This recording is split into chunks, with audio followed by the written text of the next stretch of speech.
everybody, Tim here for Lower Decks, Season 2, Episode 3, Will Always Have Tom Paris. Absolutely loved it. Was so excited. I had very low expectations, to be honest with you. The first episode was mediocre. It was about what I expected. The second episode really kind of brought me down, specifically the Boimler clone. This episode saved everything. I'm ready. I'm super excited for the rest of the season. So, this episode specifically, it's broken down into 3 different segments, which is kind of how a lot of the episodes of Season 1 were done. So, as kind of usual, I'll speak about each segment specifically. The first segment is all about Rutherford, just completely focused on Jax being brought back to life. The Bajoran, who died at the end of Season 1, who was a fantastic character in Season 1. And then in the first episode, when they had talked about, oh, he's not here anymore, I was really heartbroken. I was like, oh my god, what are they going to do? And throughout this whole episode about oh, he's back, he's alive. Why? How? Oh no, we don't talk about bridge officers. Is fantastic. It's so well done. And it really kind of reminds me, there's actually a deleted scene in Austin Powers where one of the henchmen dies and his wife gets the news and she's like, nobody cares about the henchman. Sit down, Billy. I've got some bad news. Your stepfather was run over by a steamroller.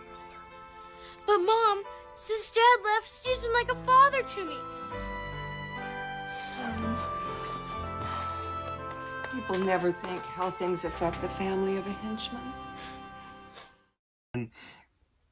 You don't think about how many times have we seen the bridge officers die or something miraculously happens to them, but we don't really, the lower people don't really know what's going on. They're just like, oh, this person's back. That's cool.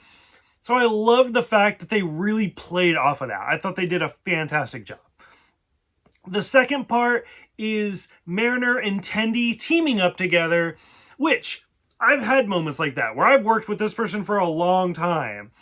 And then when you're like, oh, you don't actually know any personal details about them. Just because you work with them 8 hours of the day, 48 hours a week, doesn't really mean you know a lot about them.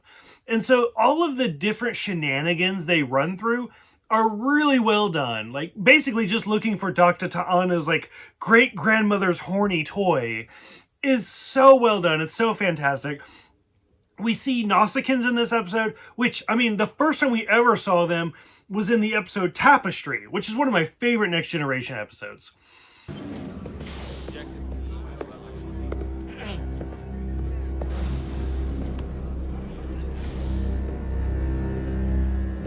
Play, Tomjot, human. And to see them go from that to where we are now in Lower Decks is fantastic. We saw them again. We even see them in Enterprise. But it's so great to see them in this show, still playing Domjot. So I really thought that was kind of funny. And just going through all of the different things, we're like, oh, Davana Tendi is her full name. We didn't even know that. So I really, really kind of enjoyed that particular part of this episode. And then the third and final part is basically just Boimler trying to reintegrate himself into the crew. Which, for one, this is the second or third appearance of Jet. I don't know if I like him as a character. I need to see more about him, but just his few appearances so far, I'm not 100% sure. It's almost like they're like, oh, we're on Season 2? Here's another character. So we'll kind of see how that keeps going as the series progresses.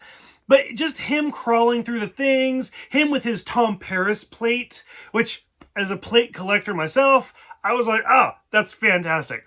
And I love that they brought Tom Paris in. He's gone through such an extreme from just this bad person, I don't know the specific word, from the first episode of Voyager, getting bailed out of jail, to being promoted and everything. And as they say, it's the creative Fairhaven, Captain Proton himself. I was so excited. And we know Janeway's coming up in the new Prodigy show, so Tom Paris being in this was so fantastic to see. I really, really enjoyed it. So I'm curious what you guys think. I mean, about everything. I didn't even talk about like the cover op. I mean, that goes all the way back to the original series. But them like making Mariner look like an Orion is fantastic. Oh, and Tendi just like being like the in control female, which is specifically something we got in Enterprise, where the females are the ones in control of the race. So let me know what you guys think about this episode, how the series is progressing. Thank you guys for watching and subscribing, and I will see you guys next time.